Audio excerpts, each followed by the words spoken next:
Okay, this is it, man. This is the Auston Matthews contract strategy bringing itself back up again, but honestly, I feel like this is a really good example of where it could work, of where this contract structure feels the most appropriate, and where it doesn't feel like the guy is just trying to maximize and penny pinch every possible dollar that he'll be able to make. Sure, it's kind of a betting on yourself move in a way, but there also is a lot of earning potential into the future.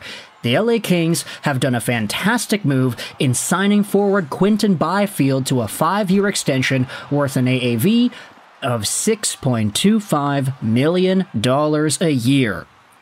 This goes on till 2028-2029. And right away, you know, the reception, everybody replying, this is a big, big dub for both sides, honestly. Byfield gets $31.25 million in security, plus a midterm deal to cash in bigger next time around. It's an intriguing deal for both sides. 8 years would have been quite expensive.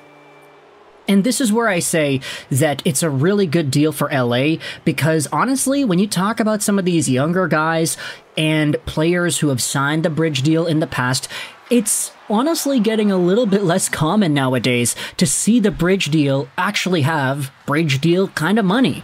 I think the Toronto Maple Leafs really screwed up the rest of the NHL when it comes to that, because their bridge deals were 11, 10.9, like really high dollar amounts that could have been justified on 8-year deals, but the players absolutely pinched the pennies to their chests and wanted to get the most out of them. QB? Nah, he's not doing that. $6.25 million a year is pretty fair value till 2028-2029, till he's gonna be 27 years old. For a guy who just put up 55 points in 80 games played in 2023-2024. 20 goals, 35 assists, a real breakout season for QB 55. He had 4 points in 5 games in the playoffs, and he has not looked back. The thing about Byfield that I'll note is his production and his growth. They've always gone up as his time in whatever league has gone on. In the OHL, he started out as a point-per-game guy, and then he was near double point per game. And then he went to the AHL, 20 points, 32 games played over there.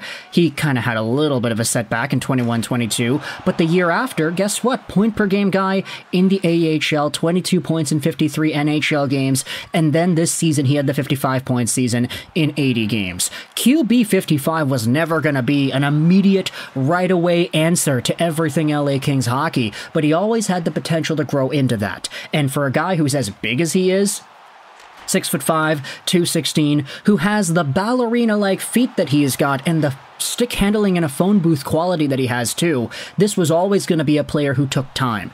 And now he's giving himself time, 5 years to be exact, to really max out as that potential 80, 90, 100 point even caliber player. If QB has a 70-point season this upcoming year, and then he has 80 points in 2025-2026, and then he has 100 points in 2026-2027, and he stays that good for the 3 years after that year, then okay, he can cash in 2029. He'll get that huge 8-year extension. He'll get that huge $13 million AAV salary. Imagine how high the cap is going to be at that point. But for now, just to settle and say, okay, I'm good with 6.25. I mean, I had 55 points in 80 games played. It's not like I'm not going to get any better, but I just want to stick around. And the Kings get themselves a super valuable asset for a dollar amount that is very reasonable.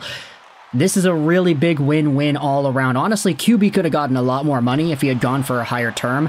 Even if he wanted to aim for, let's say, $7 million, I feel like he could have gotten that if he really squeezed his, I don't know what word comes after in that simile, but either way, there was the possibility for Byfield to get a lot more money, but to see this go down as the dollar amount, 6.25 over the next 5 years, that is absolutely awesome. So let me know your thoughts in the comment section below about the LA Kings making a fantastic move, signing Quinton Byfield to a 5-year extension worth $6.25 million. I hope you enjoyed this video, and bye.